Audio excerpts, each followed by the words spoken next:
Tani Jagung ya temanya dengan peternak untuk keberlangsungan bisnis unggas. Kira tadi sudah disampaikan oleh Pak Dirjen, ini adalah model yang sangat baik begitu, karena kalau tidak menanam sendiri, ya buatlah kemitraan yang permanen begitu. Yang senang kita ketawa sendiri begitu, tapi saat susah ngajak teman bareng-bareng, kan itu maknanya itu. Akhirnya kita memang harus punya kawan yang sejati begitu, jadi para menjual ke lain tapi ke teman-teman, lalu ke teman mitranya, tentu saja dengan harga yang juga bersaing begitu. Demikian juga para teman-teman peternak juga jangan kami ada yang dekat ngambilnya, akhirnya menjadi ketidakharmonisan juga gitu. Jadi terjadi gap yang mudahan 70% sudah betul-betul mengandalkan lokal, sehingga menurunkan impornya. Ini yang ada.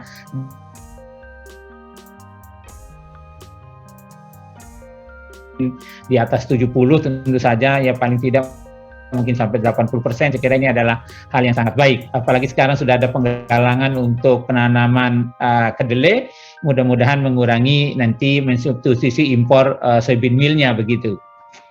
Nah ini Bapak dan Ibu sekalian, kalau dari biaya saya kira ini teman-teman lah ya yang ini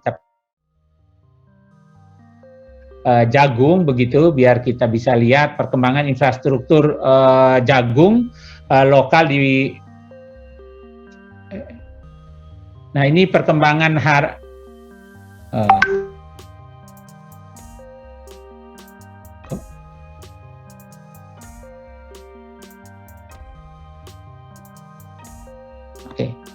ini Bapak dan Ibu pembelian jagung lokal di pabrik pakan. Ini kalau kita lihat 2019, 2020, 2021 di Sumatera ini kan angkanya ini baru sampai bulan Mei. Artinya kalau 600 berarti kan 1,5 ini hampir sama lah. Jadi kalau dilihat kalau trennya sama, maka sampai akhir tahun ini angkanya akan sama seperti 2020 ini yang diambil oleh pabrik pakan. Di Jawa ini kan 4,5, sekarang angkanya sudah 1,9 atau sekitar 2 jutaan di bulan Mei. Di bulan Juni sampai masih 7 bulan ke depan ya mungkin juga ini akan terkejar. Jadi akan hampir sama juga dengan tahun 2020-nya. Begitu juga di Kalimantan, kalau kita lihat ini di tahun 2021 ya, di 5 bulan yang pertama ini dengan di Sulawesi 5 bulan sudah 26. Ini kalau kita lihat Bapak Ibu yang jagung pembeliannya begitu kita bandingkan, artinya jagung yang diserap oleh industri pakan ini sama posisinya, artinya tidak ada kalau dibilang kurang. Ya ini toh nyatanya juga hampir sama 2019, 2020, 2021. Hanya kenapa harganya tinggi, selalu orang mengatakan supply demand yang selalu satu-satunya penentu harga. Ini juga menjadi hal yang mungkin perlu kita kaji bersama. Kalau dilihat dari stok kan mestinya kan berarti kan ini menandakan beda antara 2020, 2021, demikian juga 2019 begitu. Kalau kita lihat tidak ada perbedaan yang nyata ini kalau kita hitung angka-angkanya. Hanya kenapa harganya masih tinggi, nah ini juga mungkin di internasional yang tinggi. Nah ini kalau kita lihat perkembangan harga pembelian jagung Bapak Ibu yang kami rekap dari seluruh feed mill yang ada, itu kalau kita ya, kalau bulan Mei 2020 di Sumatera itu harganya di 38, di Mei 2021 itu harganya 5.300.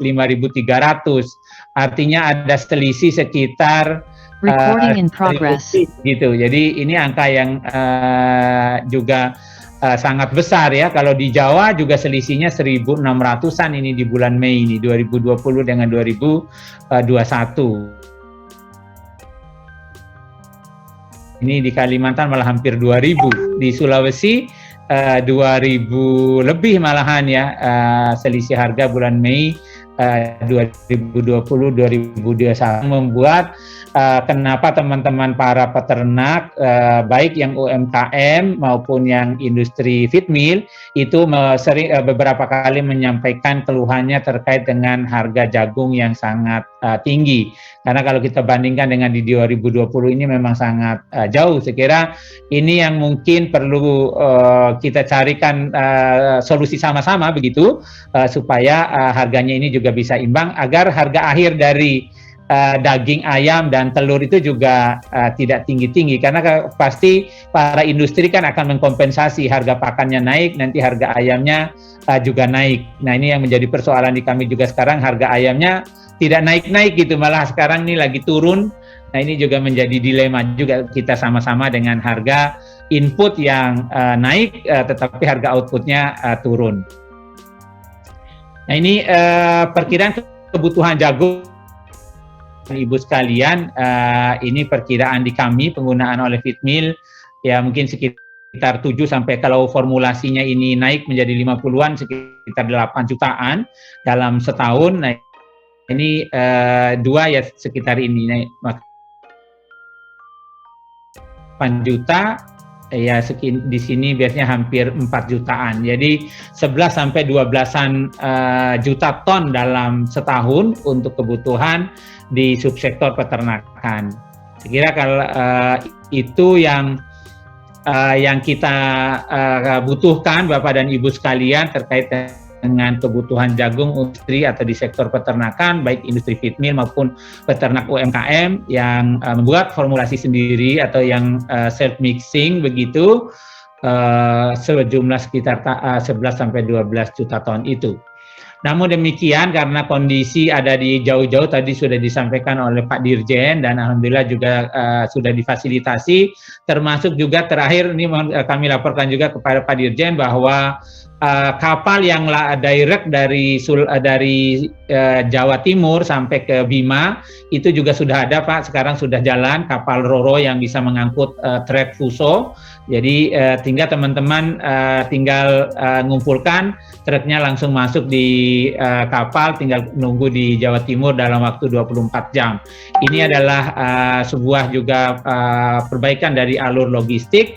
Mudah-mudahan nanti kapal ternak juga bisa pulang pergi misalnya untuk juga mengangkut jagung dari wilayah-wilayah timur sehingga memudahkan para peternak yang sekarang juga banyak konsentrasinya ada di Pulau Jawa, begitu juga industri pakan ini juga kan tidak mudah untuk memindahkan pabrik gitu ya, karena industri membangunnya juga besar, memindahkannya juga tentu membutuhkan juga modal yang besar, sehingga kalau bisa beli dari luar negeri saja dengan transportasi laut, nah kenapa kita juga tidak memanfaatkan fasilitas tol laut ini untuk mengangkut atau sebagai sarana logistik bahan pakan kita. Saya kira itu Bapak dan Ibu sekalian, mudah-mudahan ini kalau ada juga dari kementerian yang lain, baik perhubungan, perindustrian, mudah-mudahan ini kita bisa membantu di sisi dari kita kewenangan masing-masing yang memang masih diperlukan oleh teman-teman peternak ini, UMKM utamanya adalah logistik atau penyimpanan ya seperti silo di area-area peternakan UMKM ini, sehingga ada ketahanan stok begitu di teman-teman ini, sehingga kalau disimpan juga tidak ada penurunan kualitas jagungnya, sehingga ketika digunakan juga bisa betul-betul mensupport penuh produktivitas dari unggasnya, baik yang broiler maupun yang layer ini. Tapi kalau disimpan silonya di pusat jagung, saya kira ini para petani kan biasanya tidak tahan lama ya nyimpan jagungnya, karena sudah 3 bulan nunggu baru panen, ya jangan sampai nyimpan lagi akhirnya makin lama untuk mendapatkan hasil. Jadi semangatnya para petani kan tentu cepat menjual, tapi di teman-teman di peternak pasti dia semangatnya adalah menyimpan, karena untuk menjamin produktivitas ternaknya paling tidak mungkin seminggu 2 minggu ke depan sambil mencari lagi jagung untuk stok berikutnya. Ini pola penjualan jagung saya kira yang ada di kami, yang kami ikuti di feed mill begitu, dari petani ada juga yang langsung, ada yang melalui pengecer. Nah ini yang dianalisis oleh tim dari kami juga ternyata margin di yang tengah ini yang tinggi begitu. Jadi teman-teman yang di istilahnya middleman begitu ya, para reseller jagung ini kemarin tim kami mengindikasikan ada keuntungan yang cukup besar juga di pemain tengah ini. Nah, ini kami juga menghimbau pada teman-teman yang di tengah, ya janganlah terlampau tinggi mengambil keuntungan yang akhirnya tidak memberikan keuntungan yang besar pada para petani, begitu harga tinggi dinikmati oleh yang di tengah. Nah, ini juga harus sama-sama bijak kita di dalam menciptakan iklim usaha di negara kita ini supaya semua lini juga mendapatkan keuntungan tanpa kemudian memberikan harga yang terlalu tinggi yang berimpact juga pada harga jual produk akhir yang tinggi, dan itu menurunkan daya saing kita terhadap produk dari negara lain. Ini yang harus sama-sama kita pikirkan. Saya kira itu Bapak dan Ibu sekalian, mudah-mudahan dengan data-data dan apa yang kami sampaikan ini bisa menjadi pemantik dari diskusi kita pada siang hari ini, dan mudah-mudahan juga kita bisa paling tidak bisa menguraikan sedikit demi sedikit persoalan ini sehingga pada akhirnya kita bisa menemukan atau menciptakan sebuah solusi yang permanen sehingga usaha baik di hulu sekali di petani jagung, kemudian di industri di usaha peternakan dan di konsumen nanti juga bisa tertata dengan baik sehingga iklim usahanya baik dan memberikan kesejahteraan bagi seluruh stakeholders yang terlibat di dalamnya. Terima kasih Pak Moderator, lebih dan kurangnya mohon maaf kami sampaikan. Terima kasih. Assalamualaikum warahmatullahi wabarakatuh.